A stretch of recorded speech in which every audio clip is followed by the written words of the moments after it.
দেখো পেছনে কত সুন্দর সব সব পায়রাগুলো খাচ্ছে। আর একটা সুন্দর জায়গা থেকে তোমাদের সাথে ব্লগটা শুরু করলাম। আর থাকবো আজকে সারাদিন তোমাদের সাথে, তোমরাও থাকো আমার সাথে। আর সারাদিন কি করছি সেটা তোমার সাথে শেয়ার করবো।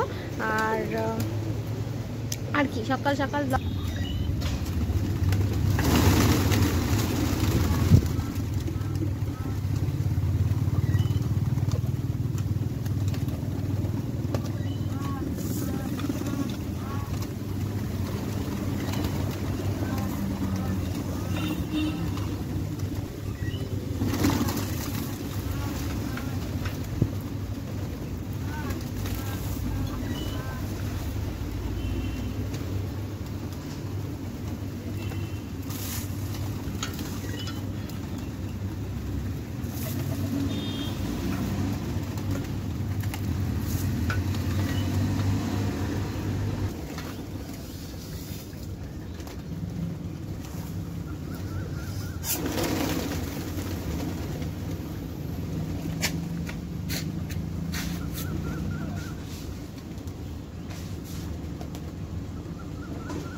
Good morning.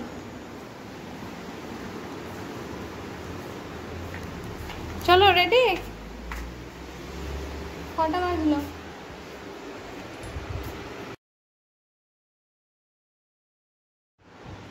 জানো একটা কথা, আমার মা বাবা বাড়ির সব থেকে বড় ছিল, তাই আমার কাকা পিসিরা সবাইকে দেখেছি, মানে সবার জন্যই আমার মা বাবাকে করতে দেখেছি এতদিন। আর শুনেছি বড়দের নাকি অনেক দায়িত্ব, খালি শুনেই ছিলাম। কিন্তু এখন তো আমিও বাড়ির বড় বউ, তাই এখন বুঝতে পারি যে সত্যি কথাটা একদম 100% সত্যি। বড়দের কিন্তু অনেক দায়িত্ব। অবশ্য যদি তুমি দায়িত্ব নাও তবেই, না হলে তো সবাই সমান, বুঝতে পারলে? এই যে ধরো পায়রাকে খেতে দেওয়া বা ঠাকুরের কাজকর্ম করা, ঘরের কাজকর্ম করা, এগুলো কিন্তু অনেকটাই আমার শ্বশুরমশাই করেন। এই যে ঘরে কি দরকার, কোন জিনিসটা শেষ হয়ে গেছে, এগুলো আমার শ্বশুরমশাই কিন্তু অনেকটা মানে উনি করেন। কিন্তু ওনার অনুপস্থিতিতে দেখো আমাকেই কিন্তু কাজগুলো দেখতে হচ্ছে। পাম্প চালানো, ঘরে কি নেই, কোনটা শেষ হয়েছে, পায়রাকে খেতে দিতে হবে, ঠাকুরের কাজকর্ম, এগুলো কিন্তু আমাকেই দেখতে হয়। না তালা চাবি দেওয়া, কোন দরজাটা লাগানো আছে, তারপর আমাদের ঘরে যে কুকুরটা রয়েছে তাকে খেতে দেওয়া, এগুলো কিন্তু সব আমার দায়িত্বের মধ্যে পড়ে। তো আগে শুনতাম, এখন ভাবি তাই যে সত্যি বড় হওয়ার কিন্তু অনেক জ্বালা। তুমি কিন্তু ছোটরা যদি কোনো ভুল ত্রুটি করে তুমি কিন্তু কিছু বলতে পারবে না, কিন্তু তুমি যেহেতু সব করো তোমার ভুল ত্রুটি হবেই। আর ভুল ত্রুটি হলে তোমাকে কথাও শুনতে হবে। এটা কিন্তু সব বড়দের মুখে শুনেছি, যারা ঘরের বড় হয় তাদের মুখে শুনেছি। আজ কিন্তু একদম টের পাচ্ছি।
বসিয়ে দিয়েছি, এখানে ডাল সেদ্ধ করে নিয়েছি। দেখো রান্না তো বসে গেছে, এখানে আলু সেদ্ধ করেছি, ফুলকপির তরকারি করবো।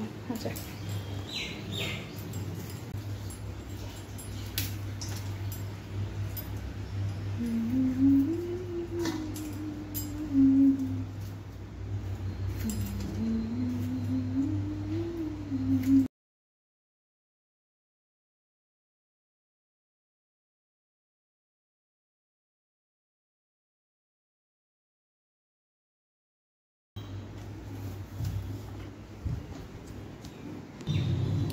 আজকে তো একদম অল্প স্বল্প রান্না হবে, কারণ অন্যদিন তো আমার শ্বশুরমশাই শাশুড়ি মা থাকে, আর শ্বশুরমশাই একটু সবজি খেতে ভালোবাসে, তাই জন্যই শ্বশুরমশাইয়ের জন্য একটু বেশি করে সবজি রান্না করি।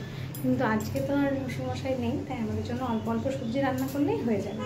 তাই জন্য একদম অল্প একটু তরকারি আর ডাল ভাত এই রান্না হবে। তো চলো দেখতে থাকো।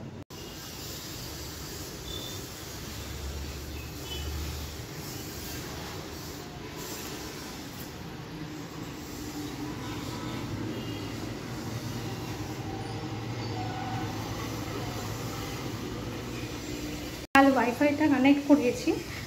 আসলে কি হচ্ছে, একটা ভিডিও আপলোড দিলেই নেট শেষ হয়ে যাচ্ছে, এবার আমাকে আবার নতুন করে নেট রিচার্জ করতে হচ্ছে। তখন এই জন্য ওয়াইফাইটাকে আমি ওয়াইফাই আমার ছিল এই ঘরে, কিন্তু আগে আর রিচার্জ করাচ্ছিলাম না। তো এখন আমার দরকার আছে, তাই আবার রিচার্জ করালাম। এখন আমার ওয়াইফাই আছে, কোনো সমস্যা নেই। আর রান্না তো আমার হয়ে গেছে। আজকে তো অল্প অল্প রান্না বললামই। এখানে ভাতটা নামাবো, ভাতটা এখনো নামাইনি। আর এদিকে দেখো এখানে ফুলকপি, এই যে ফুলকপির তরকারি হচ্ছে। আর এখানে হচ্ছে ডাল, হচ্ছে কচু দিয়ে,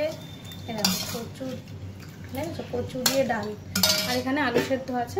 এই রান্না হয়েছে। আমি মাছ দেখতে গেলাম, কিন্তু মাছ অ্যাকচুয়ালি পেলাম না, মানে লোকটাকেই দেখতে পেলাম না। মাছ করলো, কিন্তু লোকটাকে আর দেখতে পেলাম না। যাই হোক, পরে পেলে নেবো, আর নাহলে এটাই খেতে হবে আজকে, কিছু করার নেই। ডিম আছে, ডিম করে দেবো। তো চলো দেখা হচ্ছে। অনেকে দেখা করতে গিয়ে ফোন আনতে গিয়ে দেখো রুটিটার কী অবস্থা, পুড়িয়ে গেল রুটিটা। ফোনটা আনতে গেলাম আর ব্যাস, কতক্ষণে রুটি পুড়ে যায়।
আজকের পুরো ব্লগটা অনেক বড় হয়ে গেছিলো, তাই যদি পুরো ব্লগটা তোমাদেরকে আজকেই শেয়ার করতে যাই, প্রায় 22 মিনিট 25 মিনিটের একটা ব্লগ হয়ে যাবে।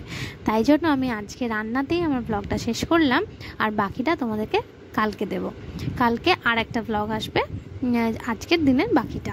ঠিক আছে, আজকের দিনের মতো আমি এখানে বিদায় নিচ্ছি। দেখা হবে একটা নতুন ব্লগের সাথে। ততক্ষণ তোমরা সুস্থ থেকো, সাবধানে থেকো, আর সাবস্ক্রাইব করে আমার পাশে থেকো।